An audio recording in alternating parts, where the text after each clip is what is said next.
Welcome to episode 24 of the Michigan Outdoors podcast. As always, I'm Tyler Mihai alongside Steve Wyndham and Justin Tomei. We've got an awesome guest today, someone that I've known for over a decade. He's the Forest Conservation Director for the Eastern Great Lakes region at the Ruffed Grouse Society, the one and only Zach Evans. And that's kind of a mouthful for your title. Yeah, it's definitely more than past titles, but it's a Forest big position with some big shoes to fill. Yeah. So. Well, thanks for being here. We appreciate it. Thanks for having me. Excited to be here. And the Michigan Outdoors podcast is available on Spotify, Apple Podcasts, SoundCloud, and a video edition on YouTube. YouTube Music. Nope. Make sure to subscribe so you don't miss an episode. And if you're not already, follow us on Instagram as well at Michigan Outdoors Pod. The Michigan Outdoors podcast is proud to partner with Onyx Hunt. Join the millions of hunters who trust Onyx Hunt to help them fill their freezers. Create hunt strategies for your property with custom waypoints. View wind forecasts for individual stand sites. Integrate with cell cameras and so much more.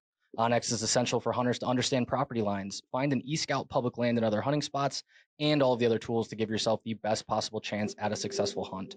All current MUCC members are eligible for a 1-month free trial of Onyx Elite and an additional 20% off your annual membership. New MUCC members will get a free 3-month trial of Onyx Elite in their welcome email when signing up. To find your current membership discounts, log into your MUCC member portal and click on the membership discounts link to see all of the benefits of being an MUCC member. Join MUCC today to take advantage of these offers. September 9th. Oh, okay. Oh, that was when the first one hit YouTube. Well, okay. So I'm thinking live stream. You know what? Giveaways. Yeah, this will drop beer right around our 1 year. Yeah, we should do a live. No, but we should do a live stream. Sure. Q&A. Give away one of our backpacks. It's a Tuesday. How can we legally give away a backpack?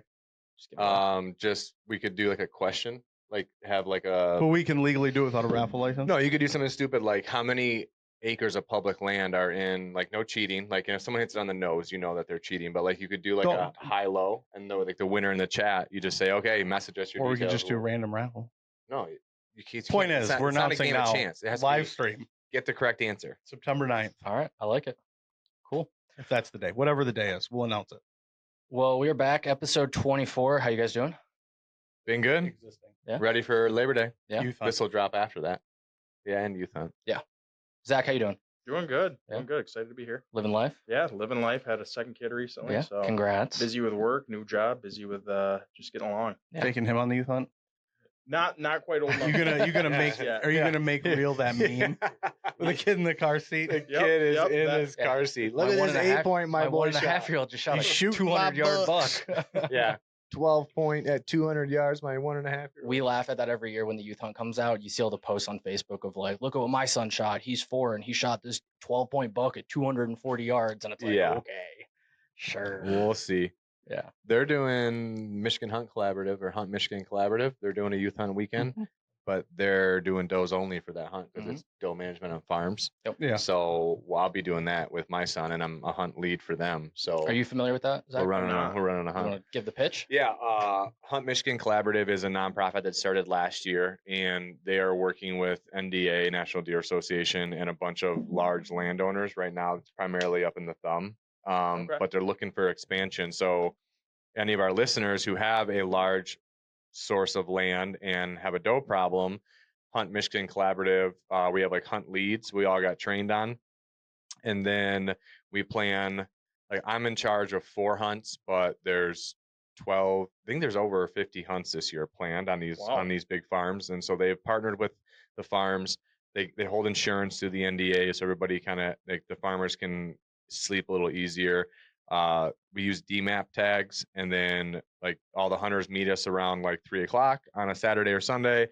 We have all the blinds set up already. We do a safety brief, a weapons check, and then we go out and we drop all the hunters and their blinds 2 to a blind. We have 6 blinds per property, and then we let them hunt. We sit there, shoot as many does as you see. On hotter days, we'll like go out and get them right after we shoot them, but cooler nights, we'll let them lie till the end. We bag a bunch of does, we process them all in the field, and then the hunters can keep a deer if they'd like. If they don't want to keep it, it gets donated back to Sportsmen Against Hunger, Michigan, or Hunters Feeding Michigan. Hunters Feeding Michigan. It goes back to that program. And they like the hunters learn how to field dress. They learn how to do all the hunting, and it's either for like brand new hunters or people who are like reactivated almost. So it's part of that R3 model where maybe you've been hunting public land for the last 5 years and you haven't seen a deer. You just want some venison in the freezer. You can sign up for a hunt, come out, bag a couple does, keep one, and then go home. And it's also helping the doe population in lower Michigan. And it's just getting more people out there in the woods. Is Very it cool. So youth involved as well, or is it all? yeah, adults? so I mean, they're doing just a youth weekend on the youth hunt Okay, weekend, yeah. and so like an adult has to be in the blind with the kid, but only the kid can harvest. But throughout the rest of the hunts, like we have one in November, one in December, and one in January. So we have the youth weekend and then 3 more. But I'm only one team, so like there's all these other teams that have all these other weekends planned. But kids can come at any part of the year. They can run their youth mentor license, or they can run their actual hunting license. But if there's anybody who wants to get their kid out there, hasn't shot a deer, or even if you haven't shot a deer in a long time, come on out, sign up for a hunt, and go shoot some does. So if you're hunting with a new person and you're the mentor, you personally, who's going to gut the deer?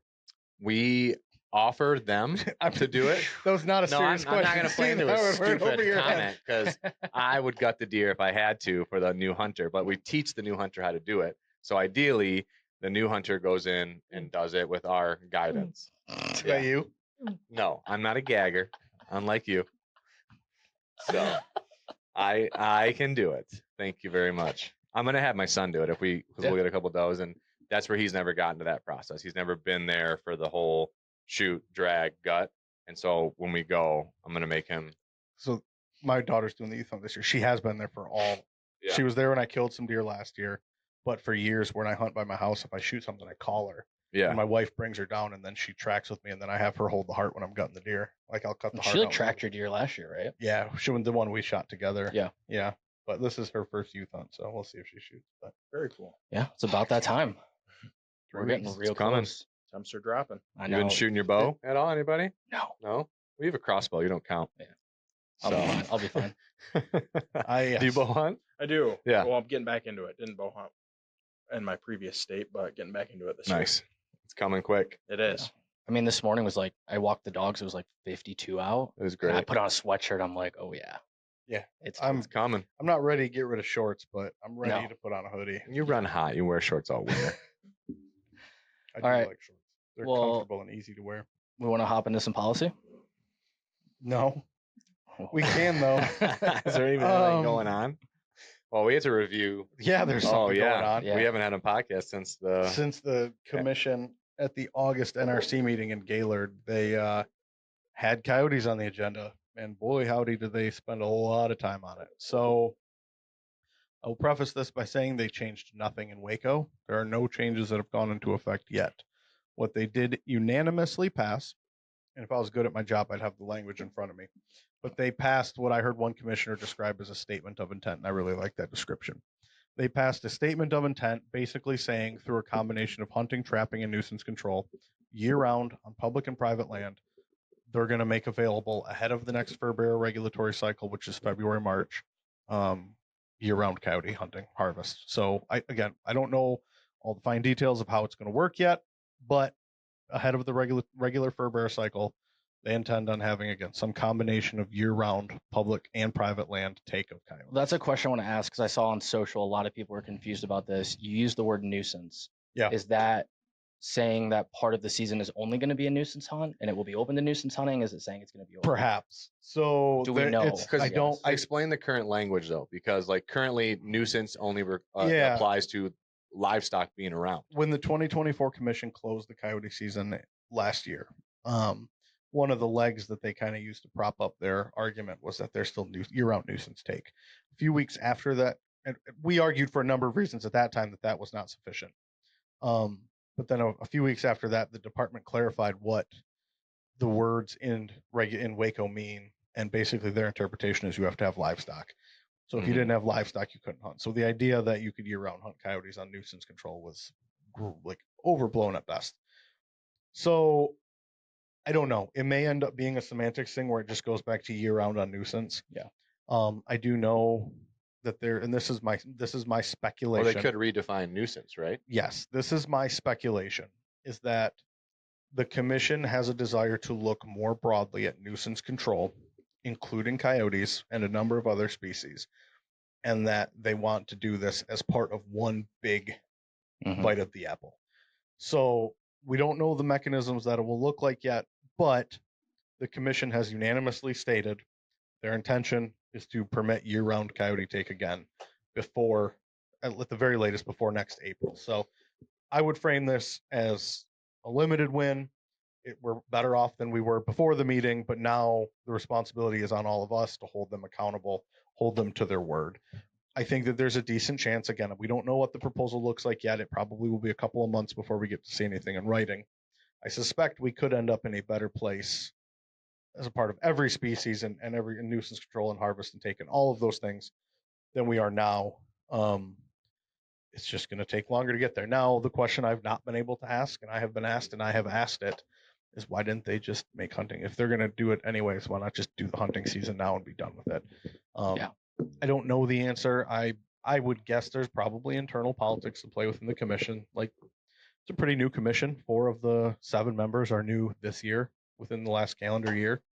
And so I think that there's some of that as they want to figure out ways to work together. So again, that's just my guess, but that's what happened at the August meeting. Did you expect a closed door session, or did that catch kind of everyone? No, I knew it was coming. I thought it was going to be before the meeting, but they put it in on the agenda after lunch. They added it a Gotcha. couple days before. So no, I knew the closed door session was coming. I didn't know it would be, an hour and a half plus. Yeah.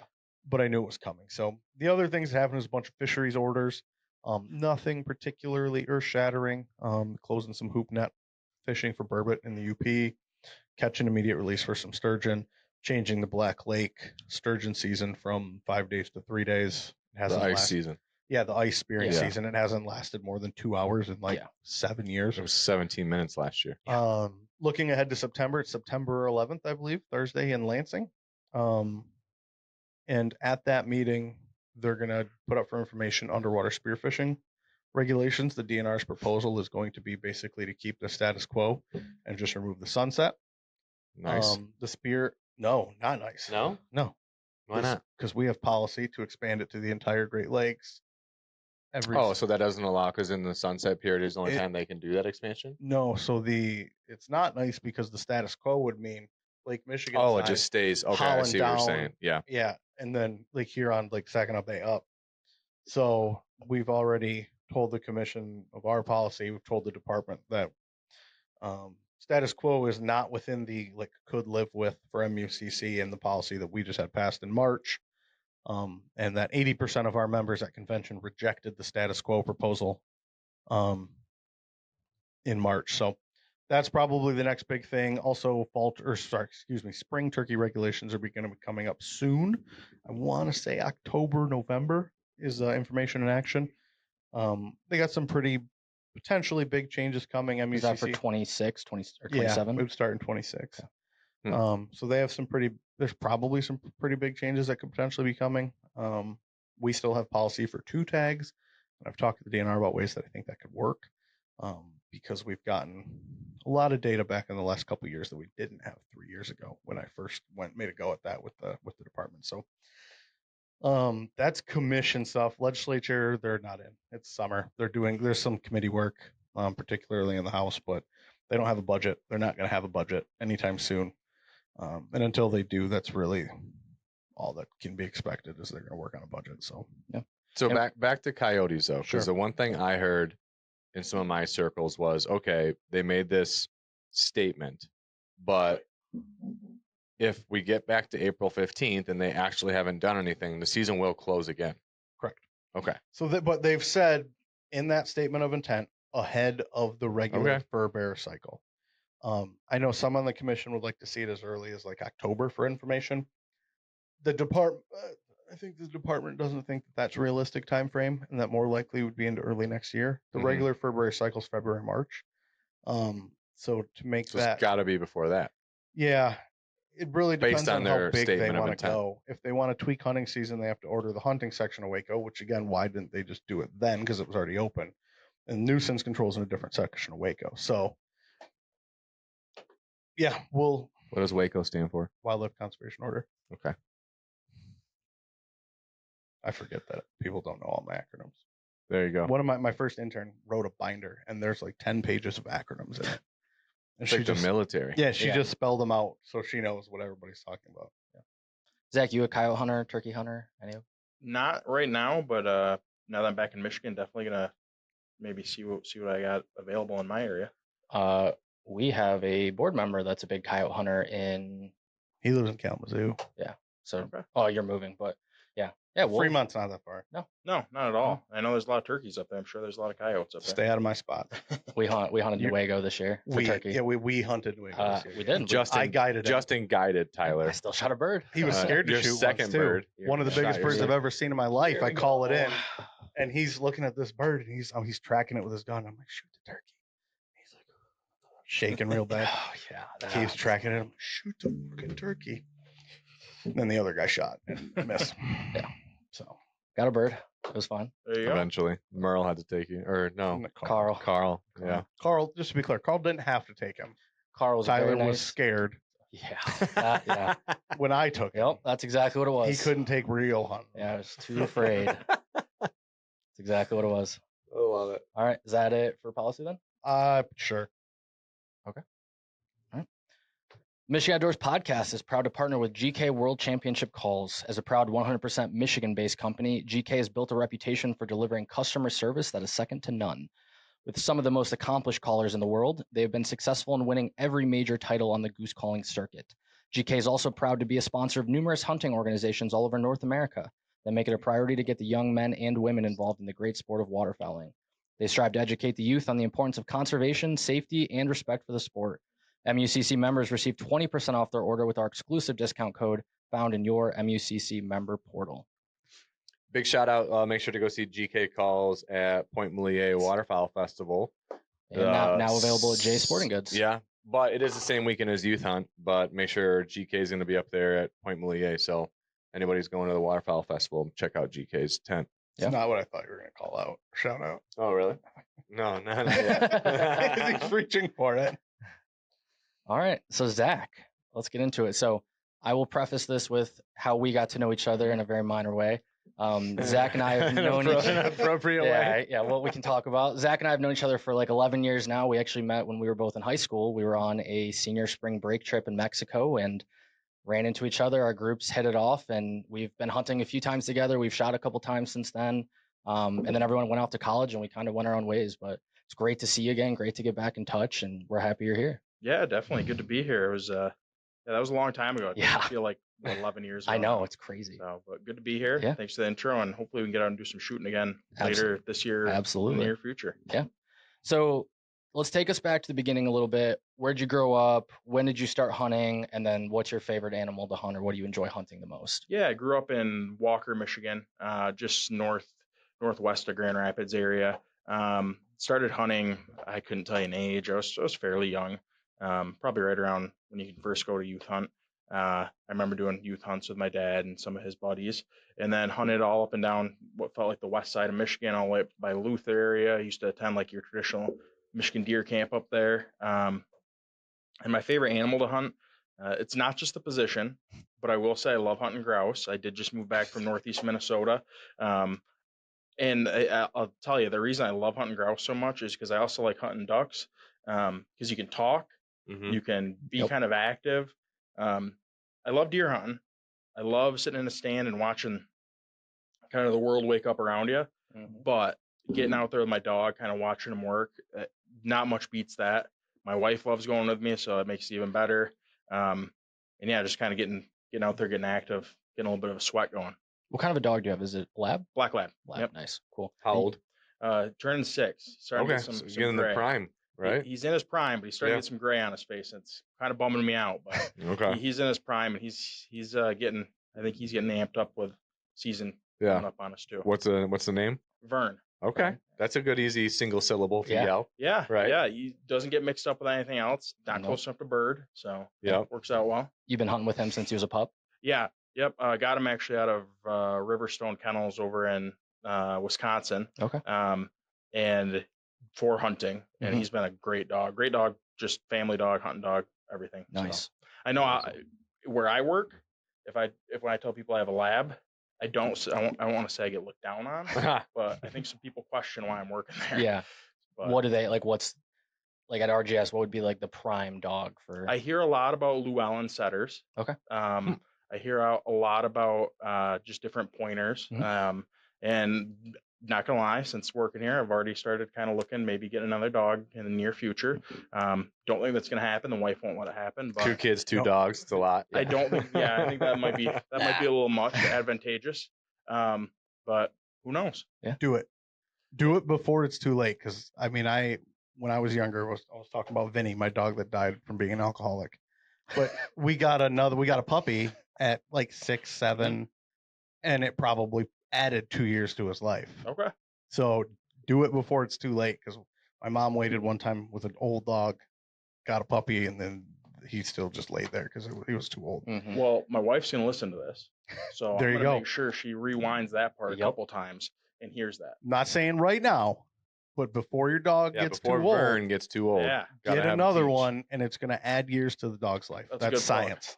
Do you have a top species you're looking at, or a breed? No, Species? not yet. Not Yeah, yet. Dog Dog. species. Yeah, canine. Yeah, so no breed you're Not thinking yet. of? No. Sure, we'll get into that eventually, but We had a guest on. His name's Chris Majette, the hunting traveler, and he's got a Boykin. Yeah. And he does a lot of upland bird hunting. And like, I had never even heard of Boykins before, but now I'm seeing like they have a Boykin magazine, and like it's supposed to be just an awesome. If you ever go to a dog. commission meeting, talk to Dave Anthony. okay. He has Italian dogs. I don't remember what really? kind. Italian. But I know they're like the name. from Italy, Yeah, not. I know. But he's a big dog guy. He'll talk Gotcha. your ear off about dogs. So I find most people, if they're a dog guy, they're usually big dog guys. yeah, Yeah. right. There's Yeah, no it's a lot of work. halfway on that one. You can't Yeah. be a little bit pregnant. I love it. Well, so tell us about RGS. Like, just go through what's your mission, what you guys do, and just like maybe in the history of RGS. Yeah, and like chapter structures or Yeah. kind of local engagement and involvement around the area too. So we're chapter and a membership based organization. Goals really is trying to get smart forestry, smart habitat on the ground for all species, not just our 2 target species. We are Ruffed Grouse Society, American Woodcock Society. It's an and/or organization, so we're focused on those 2 birds. But like we say, the Ruffed Grouse is the bellwether of the forest, kind of like that canary in a coal mine. If you find grouse out there in the areas they should be, then your forest is probably doing pretty healthy. So our goal is to really amplify that, try to get as many good conservation habitat projects on the ground and get that back up from the chapters to do that. So structure wise, I probably can't give you the best structure because in my head I'm looking at it from very one-sided. I'm looking at it from the conservation side. That's the side I know really well. We do have our chapter side of things ran by Gabe Stone out of Michigan, and then we also have our development side run by Glenn Blackwood out of Michigan. Really what I'm focused on is the conservation side of things, though, which I'll throw a plug out there real quick. We're really excited that just this month we brought on 2 new people. Mark Hatfield comes to us as a COO, and we also bring on Carl Malcolm, who's going to be our VP of Conservation, or is our VP of Conservation. So both really big adds to our team. Brings what I think is like a lot of firepower. Really gives us a lot of support, which is great being a new employee myself. But as far as chapters go, I can't tell you exactly how many chapters we have in Michigan. I know it's over a dozen. And they hold their banquets, their events. They do chapter habitat projects. I know they've done a couple in conjunction with MUCC. They've gone to MUCC projects or habitat days, vice versa. And yeah, we have a really good habitat or really good chapter base in Michigan. I want to say roughly 1,500 members just in this one state, which is pretty exciting. And they support our mission, which is trying to get more habitat on the ground so they have more birds to chase around. Very cool. I've worked with Glenn and then John Page, who's a volunteer. Oh yeah, yep, John. Quite a bit through my government affairs side of things, and well, you even a little bit now since you've gotten into your role. So those are the guys I know from RGS. Yeah. So is your position like regional for the Great Lakes area, or like do you specifically focus on Michigan conservation? So it's regional. Okay. So RGS kind of we have a new model since roughly 2019 time period, where we were more biologist focused, and now we're more forester focused. And in that time, we've changed the biologist position that kind of managed the conservation aspect of state by state to a forest conservation director position. So before myself, we had John Stagerwalt in the position, and let me take a sip of water. Sorry. Yeah. Getting excited about the work. It's a lot of talking. But he did a lot of great work, and he covered both the Great Lakes, not just Western and Eastern, like the whole thing. Built up to his program really well and had to cut it in half. So I took Michigan, excluding the Ottawa National Forest, Okay. because that's right in his backyard, and then I also took Ohio and Indiana. We have less work going on in those two states, but I'm really trying to drum up some work down there. Yeah, very different landscapes between the two, right? Very, very different. And for somebody that hasn't spent a ton of time in those areas, first time I went down to Southern Ohio and the foothills of the Appalachians, I was getting a little car sick riding around with the Forest Service. My daughter puked. We went to Hocking Hills, and going through those roads, she was like 4 at the time.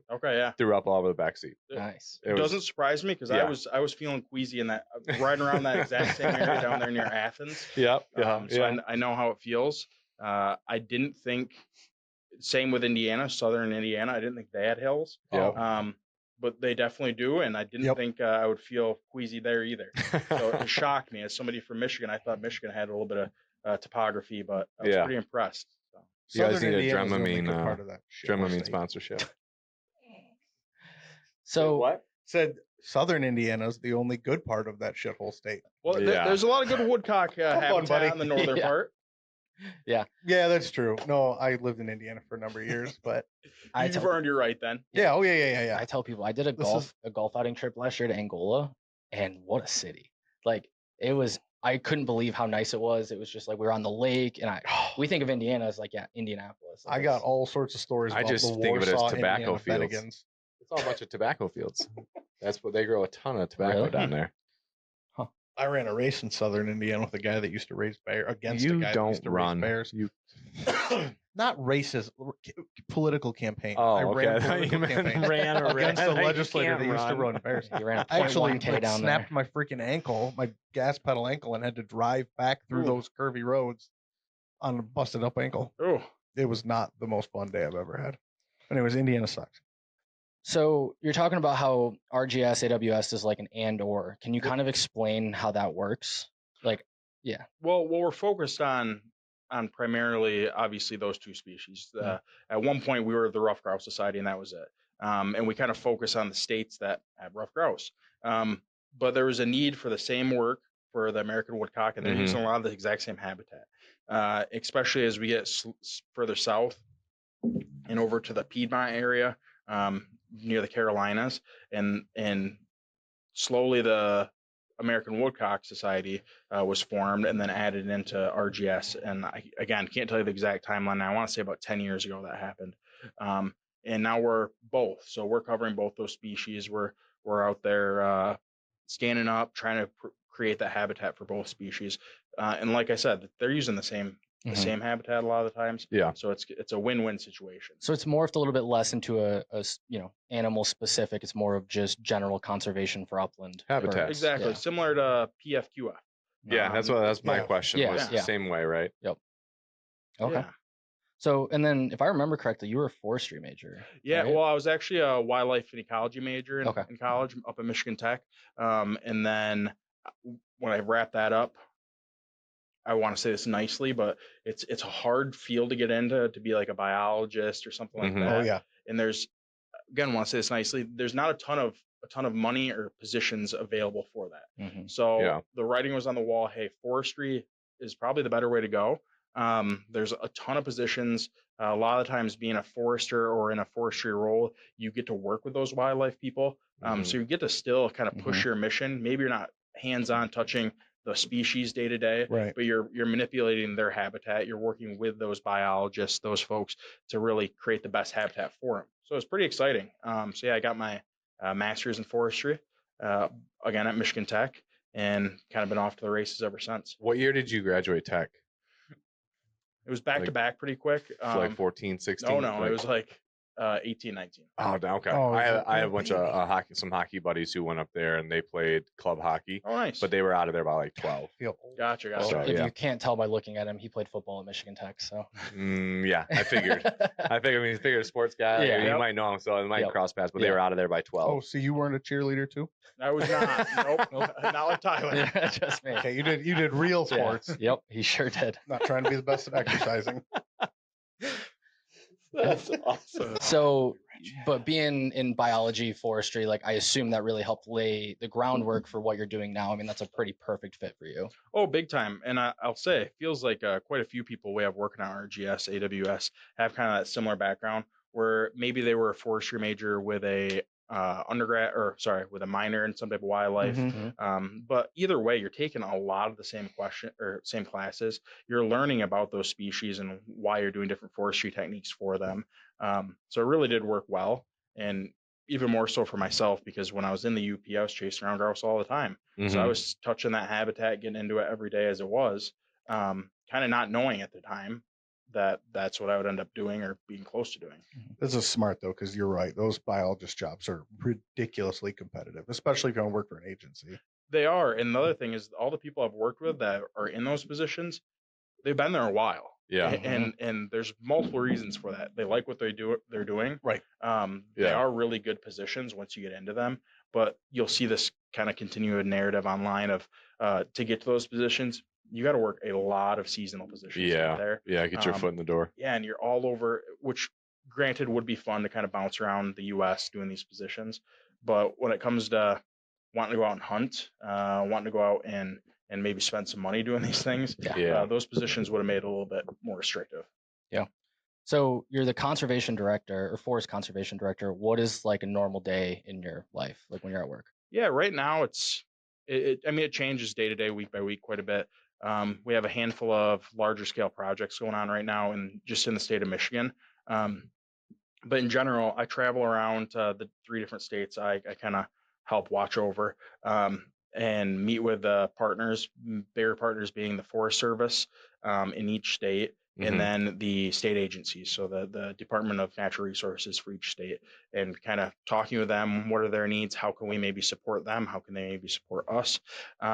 But day to day, just for Michigan, it's a lot of looking at contracts, working with contractors, trying to set up work that's going to be done maybe in an upcoming fall season, in the winter, trying to drum up some work as well, seeing what grants are coming out, how can we apply for them. Michigan Wildlife Habitat Grant has been a big one for us over the past few years, and we're hoping to keep that going. And you guys are probably plenty aware the possible increase in licenses, that some of that funding does go to. Some of it does go to the Michigan Wildlife Habitat Grant, which does help groups like us out, helps groups like PF out, NWTF out. So, I mean, there's some good in a lot of that stuff and helps fund that habitat work you want to see. But doing that, working with our partners from NWTF, Pheasants Forever, working with other groups that are up in like the Travers area, a few of those groups being CRA, Seeds, and Youth Works.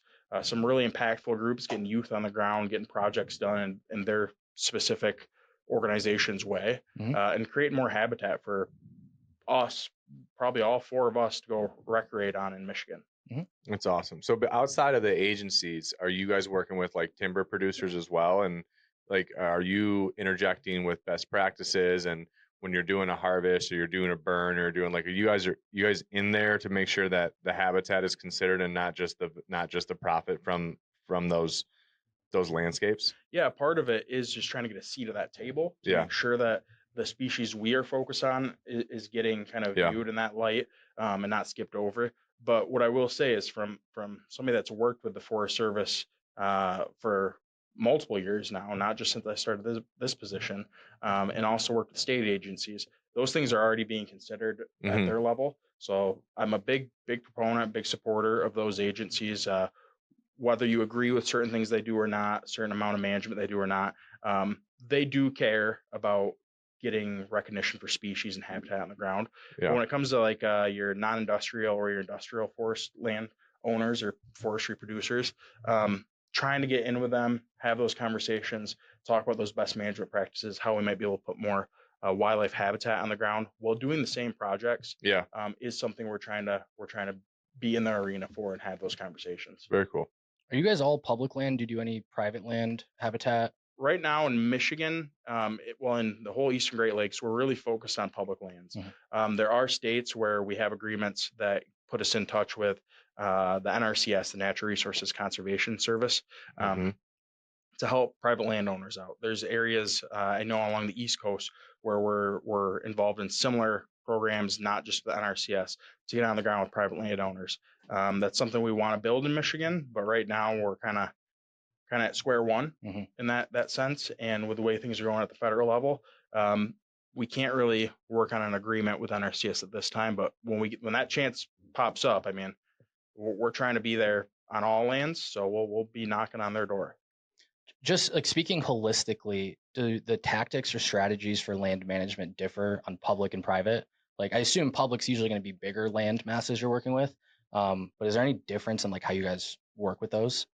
I mean, there's definitely differences. Usually you're looking at different financial constraints, different constraints of what the landowner is actually feasible for them to do. Because you talk about the difference in the 4.9 million acres the DNR is managing, the 2.8 million acres the federal forest is managing in Michigan, and then what some guy that has 20, 30, 40 acres is doing.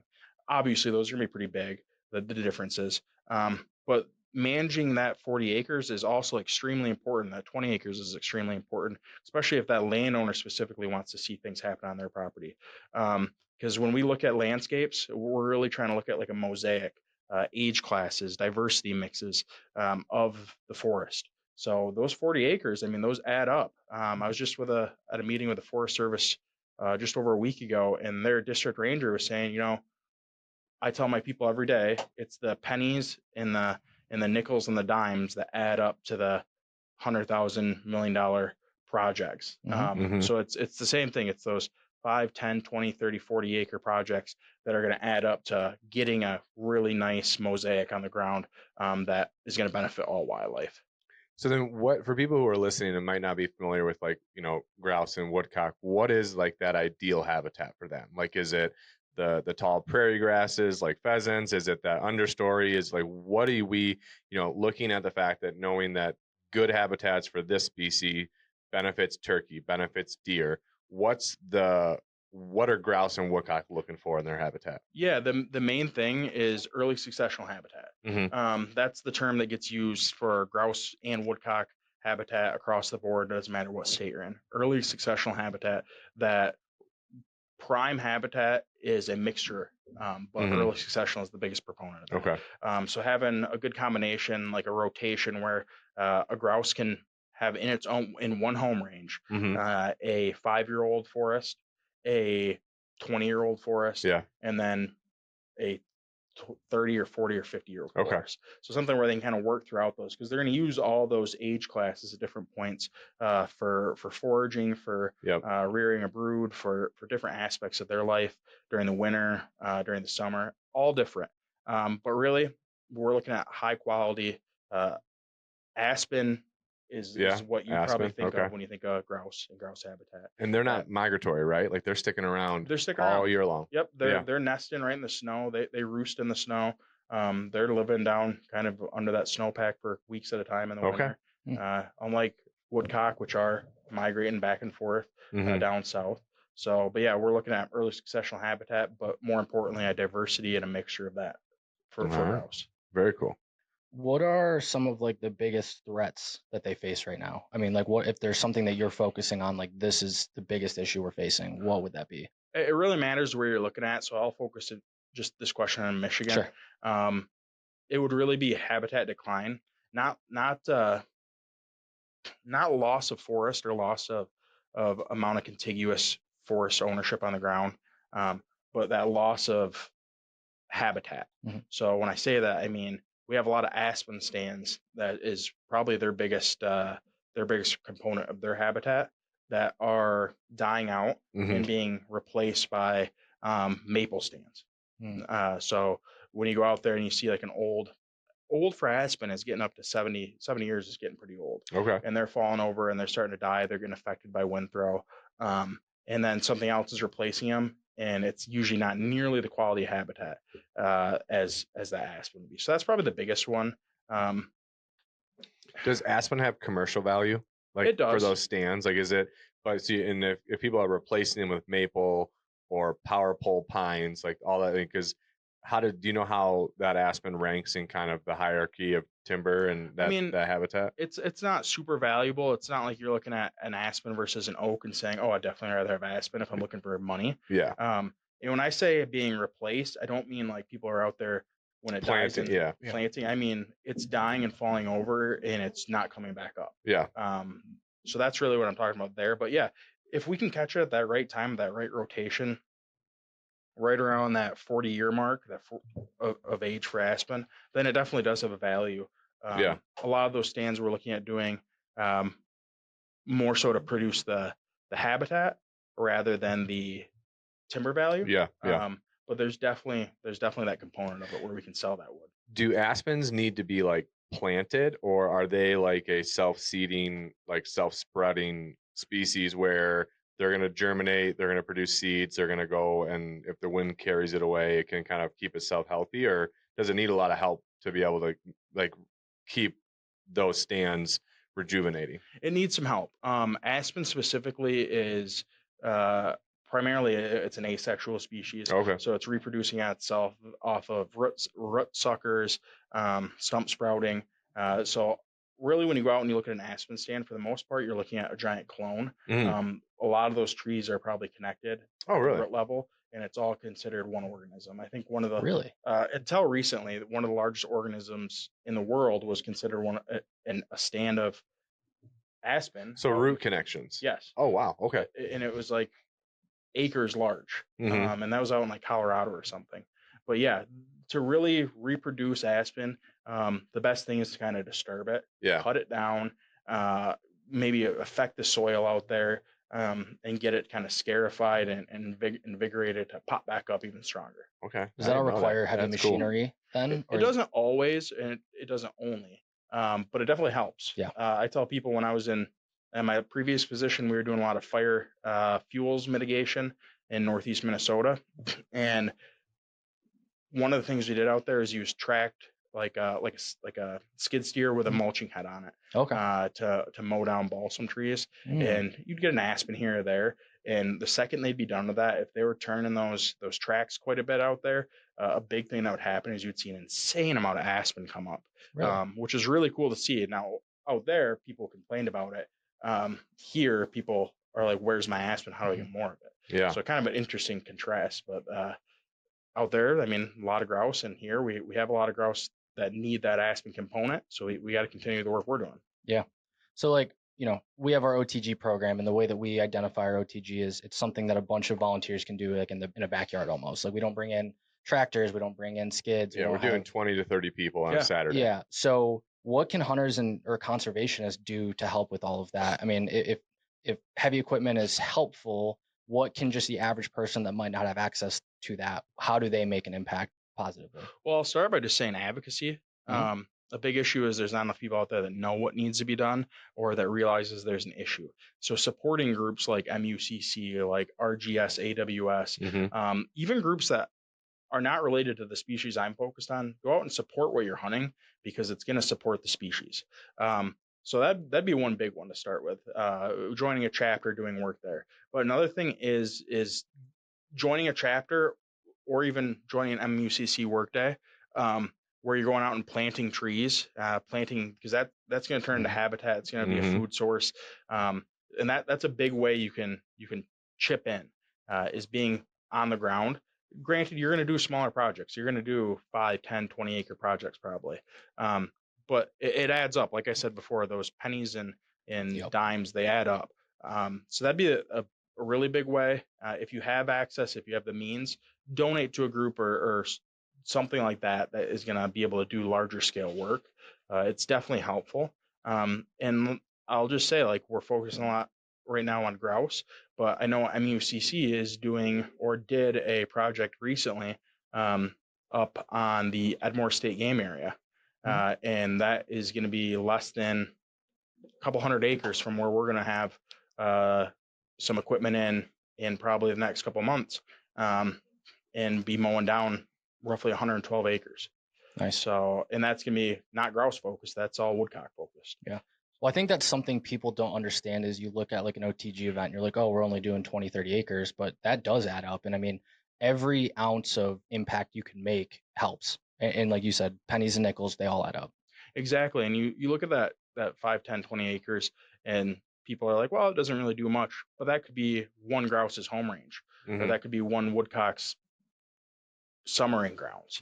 That could be the area where they spend their whole year feeding and foraging and surviving. Nesting and having a brood, right? Because Exactly. then you got one woodcock, but then a brood. How many do they usually have in a brood in a nest for a woodcock and grouse? Is it like grouse can have one? grouse can have quite a few. Grouse, I mean, little hatchling grouse are considered like the potato chip of the woods.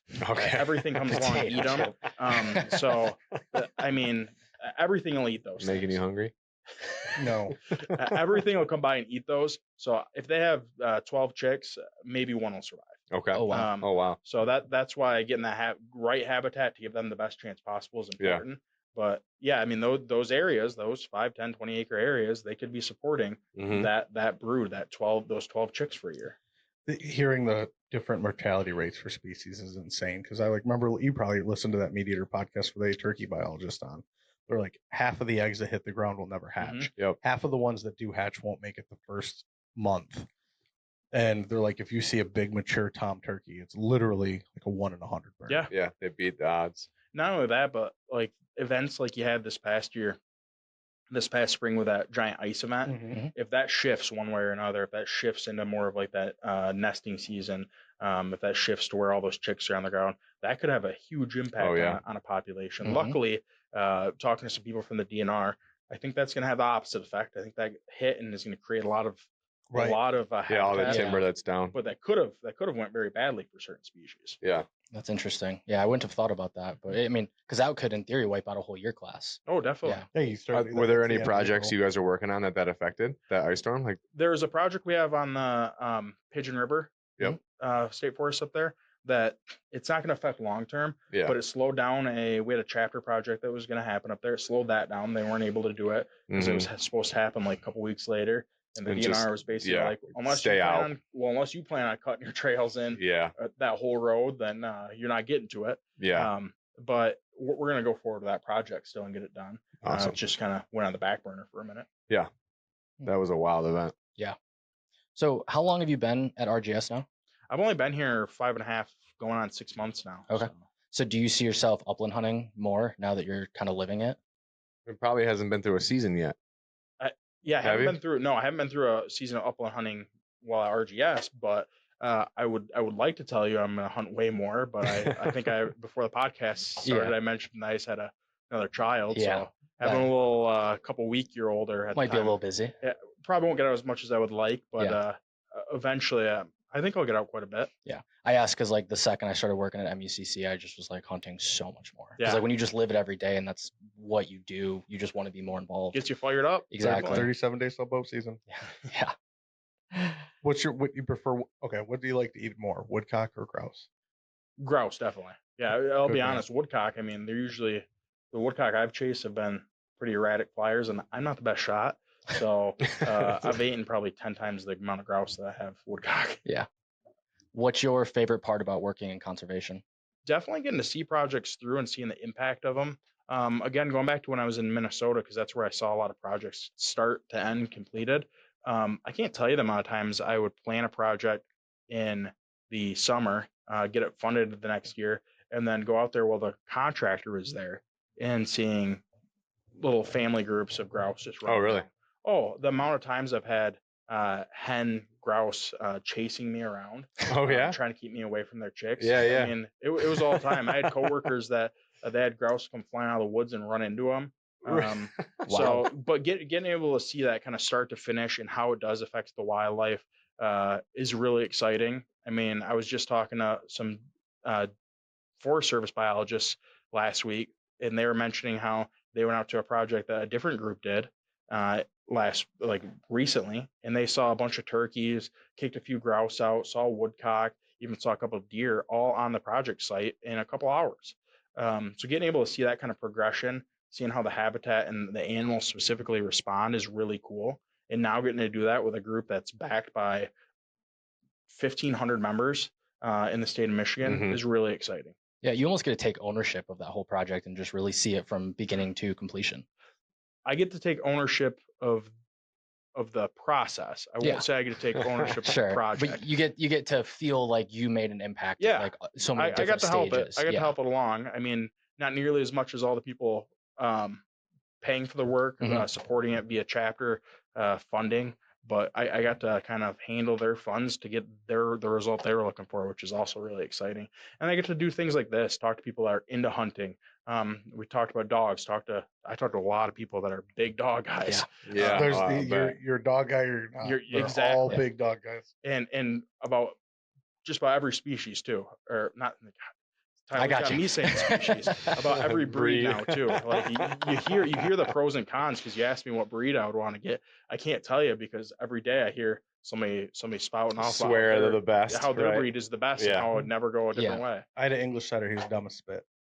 I didn't hunt over him though. He was just a family dog. So maybe stay away from those. I don't know. I won't say I'll stay away from those. I think I might get some people. He was real good at pointing squirrels. He would point and stay on them so damn long, the squirrels stopped being afraid of him. They would just keep out in the yard, and he'd just stand there. So you weren't with RGS before, right? Like in Minnesota? Correct. Nope. Okay, but you were still in the forestry realm. Yeah, I was a regional farm bill forester for a soil and water conservation district, North St. Louis Soil and Water Conservation District, and I worked with the NRCS up there. How different is, just from your personal opinion, how different is like the culture of Minnesota back here to your home state of Michigan? Like, is it still like our deer king? Is there something else out there in Minnesota? I mean, land of 1,000 lakes, is fishing, like, what's the difference in that outdoor culture between the two states in your mind? It's an interesting question, because it's something I've thought a lot about, especially because I look at these northern Midwest states, being Michigan, Wisconsin, and Minnesota, and they all have a gradient south to north. I was in northeast Minnesota. Okay, like Boundary Waters area? About 45 minutes south of Boundary Waters. I was in Virginia, Minnesota. If you know where that is, you know where the taconite capital of North America is. I was living maybe a quarter mile from a mine. Okay. But the culture is very different, because that area is predominantly moose rather than deer being king. Yeah. But you're not hunting moose. Yeah. So there's still a lot of those folks that are chasing deer around in an area where there's not too many of them. They have wolves up there? They do. We had a lot of wolves. So it's hard for me to explain this, because I love Michigan and I love Minnesota, but it's very different in a very similar way, because the culture here in the Lansing area is very different than the culture is in Marquette. Yeah, or we went to college way up in. Exactly. I'd say that's not the best example. Well, Marquette's probably a little more Lansing. I get the point, but so like Houghton is way different than Lansing. Yeah. Even Newberry. That, like Newberry or Lance. It's very different than it is here. Yeah. So I'm trying to like tiptoe my way around this. You're fine. We get it. There's a very. I'll fall on the start for you. Yeah, it's very upland focused up there. Where here it seems like there's such a mix of people. I mean, up there you weren't hunting turkeys. Here you guys are chatting about turkey. You guys are chatting about turkey hunting, which gets me just as fired up as it does to go hunt deer. And up there it was like you're either hunting grouse or you're fishing walleye. And that's what a lot of it felt like up there. Or hunting bears. So it's very different. I'm sure if I lived in southern Minnesota, I would have a different opinion. Yep, I get that. And then, how is the landscape? Is it pretty like same gradient north to south, where it gets flatter as you get more ag in the south and your big timber up north? Because if you look at where we are in Lansing to the UP, it's night and day from ag to forest. Definitely, it's definitely like that. I went to a event in southwest Minnesota, and I thought I was in South Dakota. I thought I was out on, flat as can be. Yeah. But then you get up to where I was, and you get in plenty of areas where you can't see over the next ridge. I'm not going to say mountain, but you can't see over the next hill. There's lakes everywhere. There's bogs. There's swamps. There's everything. Cool. And it's similar to here. I won't northern Michigan. That's the other interesting thing is you break Michigan into 3 areas. Yeah. You have southern Michigan, you have northern Michigan, and you have the UP. Yeah. Where I was, it was very similar to the UP. Mhm. Maybe a little more desolate, a little more remote. I appreciate the distinction you just made. Yeah. So for everybody listening at home, north of 10 at the southern edge up is northern Michigan. The UP is the UP. Yeah. It's a different thing. It's very different. Sorry, UP people. You're the UP, which is way cooler. I wouldn't say sorry because I guarantee every person from the UP is like, yeah, it's very different. Yeah. Don't include us in. Well, I those. hear Yeah. a lot of them be like, Traverse City's not northern Michigan, which Yeah. it is. It You're is. the UP. Definitely You should, is. I can't say that because we don't have policy on it. Do they Some have, people would say the UP should be their own state. Some Does- people would say that. does Minnesota have the U patrol aspect to it, like where you get far enough north, or like, oh, those southerners, because like, going up to the UP, we're trolls. We live below the bridge. We're down here, and then they're Upers to us. Like, is there any kind of that? Now, I wouldn't say conflict, but is there that mentality that like there's a dividing line between the states somewhere? Or is I it- don't know where the dividing line is. Is it with just the- Minneapolis, St. Paul, Yeah. and then the rest of the state? It's what is it? I think the 6-1 tours, which is I think the area code for the Twin Cities, Yeah. and then there's the people up in Okay. northern Minnesota. I have family in the other cities, Stillwater area, and I think that area is beautiful and great. But the people where I was on the Mesabi Range, up on the range, will tell you the 6-1 tours are all city people. Yeah. I don't personally believe That's what I was that, looking for. But Yeah, yes, yeah. it's very different. It's just as if somebody in the UP was sitting here talking about people from Lansing or Grand Rapids. Yep. around there. Mhm. So So it's city folk versus normal folk. very much so. Yeah. Have you been able to go on a banding like experience yet, or do you have that chance at all in your position to go out and do the banding program? I'm hoping to get that chance. That's something Okay. I think is really cool. And I'd like to get involved in. If you love So- ticks, it's a good time. Well, I don't love ticks, but I'm very used to them. So. Yeah. Do you want to give the listeners an idea of what that is and how that works and how that could even impact the work you're doing in that banding program? So I don't want to do that. Okay, that's okay. Yeah, I would love to do that's that. the biologist but side, right? It isn't something Yeah. I haven't been involved in, so Yeah. I don't want to step on anybody's toes trying to talk about it. I do know that Michigan is going through kind of changeover in how they're going to Mhm. identify species or count species in specific areas. Yeah. Specifically sharp-tailed grouse. I don't know how it will affect any other species. Might not. Might. But I'd probably try Yeah. to stick out of that. Yeah. Stay out of that. Refer to the biologist. Yeah. Yeah, there's something on Smart. our website. Definitely. I mean, I'll be looking into it, and I'll be trying to do it when I get a chance, though, because it does seem Very cool. I've got one last question. Like, do you guys do events? Do you ever work a booth at a show or an event? Yeah, I was recently at the Pike Upland Gear. Mhm. Yeah, I Yeah, saw that. kickoff. Yeah. They donate gear for us with our fundraisers. Yeah. Yeah. Great. Brent Pike, right? Yep. Yeah, great dude, great company. So I was recently at that. I was standing at the booth talking to folks all day, telling about our habitat projects, of which we have roughly $2 million worth just under that in Michigan. Wow. And then I will be attending there's an event going on in Gladwin on the, I want to say 13th or 16th of next month. Okay. I'll be attending that and giving. Is a that the little talk. outdoor expo they're doing? Is that, or is it more of like a symposium like structured thing? Because It's structured. they tried to bring back like an outdoor industry show up there Okay. a couple years ago. I don't know if it ever took off, but there's still a lot going on. up This in is there. like an all-day event, and it's on our website, or will be very soon. And it's going to have like a vet there. Oh, Is going cool. to be talking to dog owners, the big dog owners we're talking about. And then there's going to be a DNR conversation, a roundtable, and then a habitat walk. I'm going to give an update on what we're doing. Cool. There'll be vendors there. There'll be probably a bunch of dogs there. It's upland focused, Yes. right? Yeah. Yep. Okay. Very cool. So the reason I bring that up is Steve and I were at an event this weekend, and we all joke in the office anytime we work a show or an event, like the amount of people that come up to us and want to show us harvest pictures and trail cam pictures. Oh, and yeah. like The- just like Their shirts with their nipples out. that does Right. happen. But just like unrequested, they're just like, oh, look at this DRI shot or look at this trail cam. Do you get that? What you're talking about, like the dog guys and how obsessive they are. Do you get Yeah. guys that are like, look at my dog? Like, What's check the out this equivalent dog. of that? Yeah. we don't get a bunch of pictures of people saying, "Look at my dog." They have their dog They with just them. bring They them. have their dog with them. Like, come pet my dog. Look at him. These Gotcha. events are all dog friendly. There's dogs all over the place. Oh, okay. So that I think that's probably the Yeah, equivalent That of makes it. sense. Yeah. Yeah, or guys telling about their trips that they have planned to go up to northern Michigan, up to the UP, maybe to a different state to do some grouse or woodcock hunting. A lot of people I talk to in the Ohio and Indiana area tell me about their upcoming trips this fall that they're going to be in northern Michigan. So a lot of that, but a lot of our constituents, a lot of our members are big dog people. Mhm. So a lot of that conversation does revolve around the dogs. I'm Makes sure. perfect sense. Yeah, if Glenn was here, Glenn knows a lot of people. Our director of development for the Eastern Great Lakes, he knows a lot of people, and I would guess he knows their dogs by name too. Yeah. Because if you know somebody in this industry, it seems like you know their dog. Yeah. But yeah, so that'd probably be the equivalent. No, that makes sense. I was just wondering Should because have like, brought Vern. Yeah, you should have brought Vern. That'd We're be cool. he brings his I dog bring all my the dog time. Shoulda. all the time. Yeah.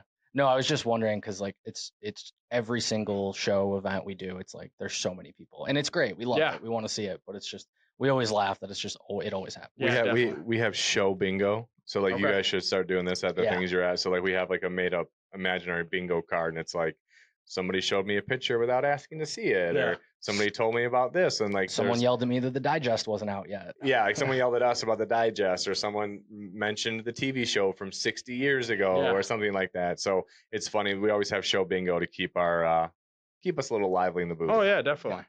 Luckily, we usually have dogs coming up to us, which is Mhm. That's great. which I mean, Yeah. I like talking to or petting dogs just as much as I do talking to people. I'd rather pet Biggest the dog. draw Probably in more. the booth. Yeah. Biggest So draw. for it. Some of our most successful shows is when we have a dog in the booth. Yeah. I People don't come doubt it. Right in. I'm gonna start bringing Brez next year. Oh, yeah. She'll get everyone. Oh yeah. Yeah. Especially Lucy too. Yeah. Oh yeah. She'll still Yep. be Oh cute. God, don't bring Lucy.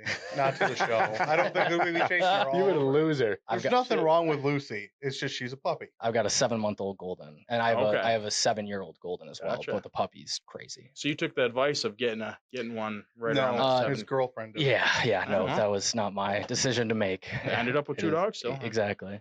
So cool. Well, where can people find more information about RGS?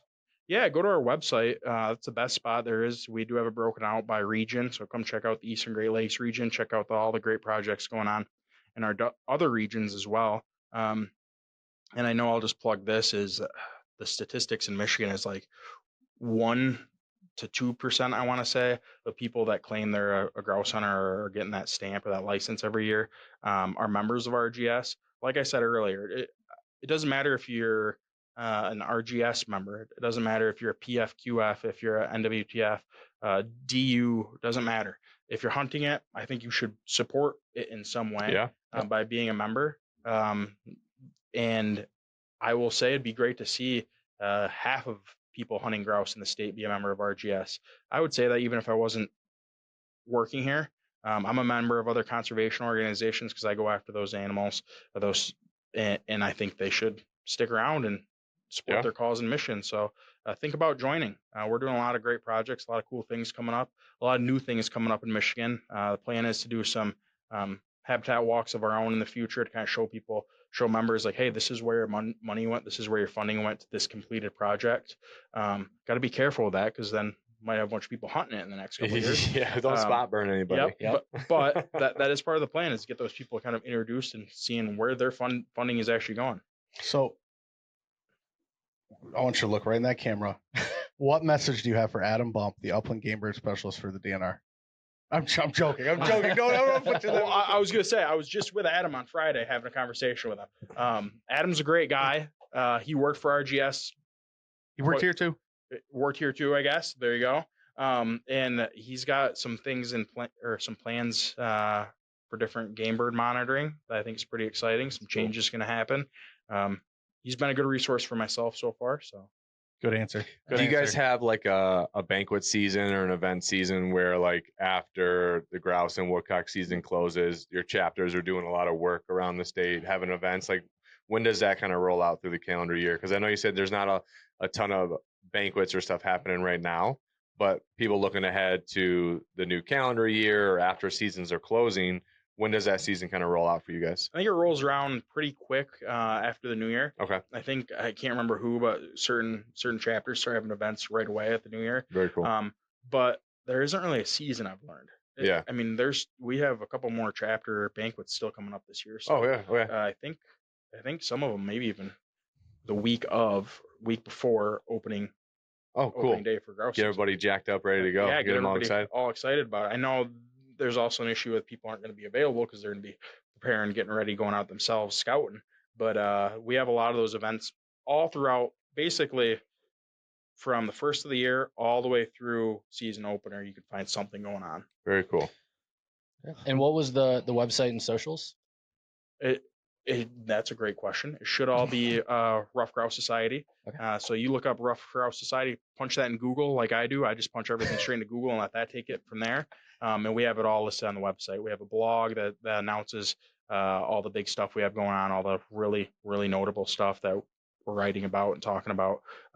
So hop on there, take a look at the region you're in or region you're interested in. Because I think the Eastern Great Lakes is pretty great. Mm-hmm. We have some really cool stuff going on in the other regions as well. Very cool. And then we have one last question Most important question. that we ask all of our guests. We did forget to ask the last guest, and people let us know. We forgot to ask Ted Nugent too. Yeah, we didn't ask Ted Nugent. How many squirrels do you eat in a year on average? Not a lot last year. We had mostly red or pine squirrels up in Minnesota, but previously a few a year. Love it. I Good don't know answer. exactly There we how go. many, Good a few, answer. some squirrel hot legs. Yeah. But, Anything over one is a correct answer. Yep. Yeah. We're back on track. Yeah. So we got We're back on question. We got our question in. All right. Well, Zach, thanks for being here. We really appreciate it. This has been great. Yeah, thanks for having me. Yeah. Very fun. Check out RGS AWS.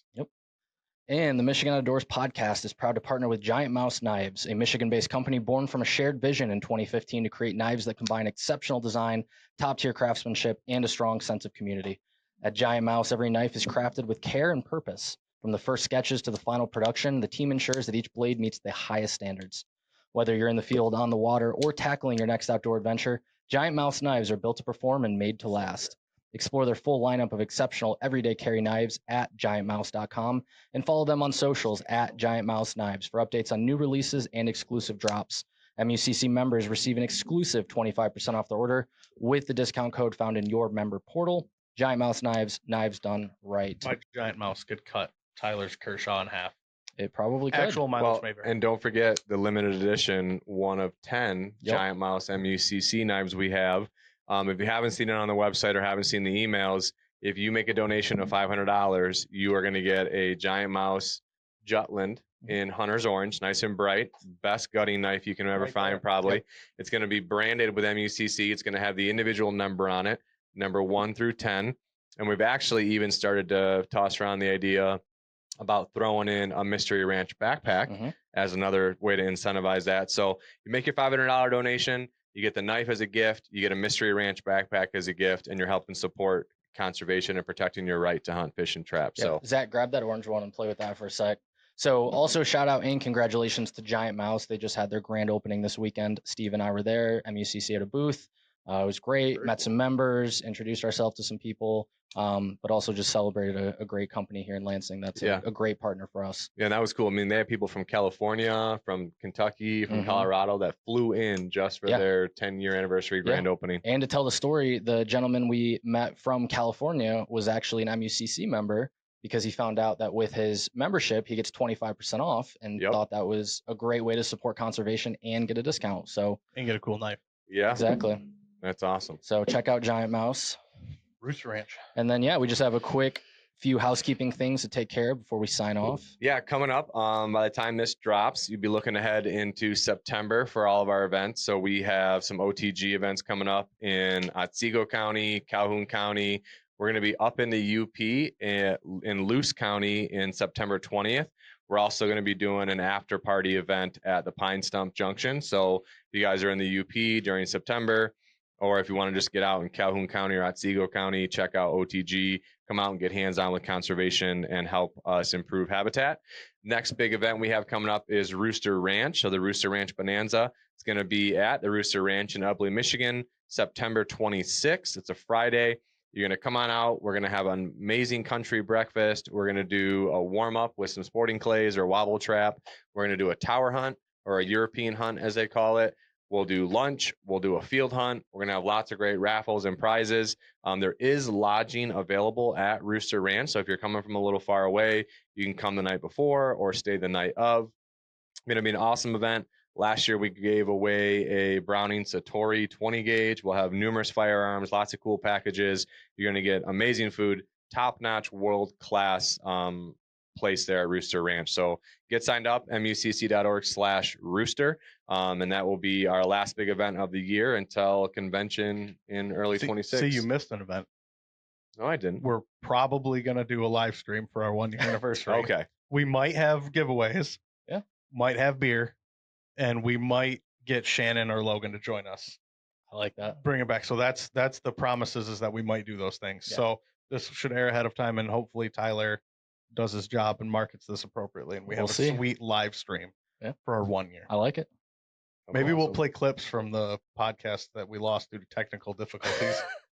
Or we can do some of the outtakes. Yeah, And outtakes. If we get enough people, we'll do an outtake or two. Yeah. Some people would say, not me, but some people. Someone's Logan. Someone's Logan. All right. Well, Zach, thanks for coming in. This was awesome. Appreciate it, man. Appreciate you coming Yeah. in. Yeah, thanks for Awesome, having me. man. Yeah. Keep doing great work. Yeah. Thank you. You guys Yep. as well. And go check out RGS. And we will see everyone next episode. Bye.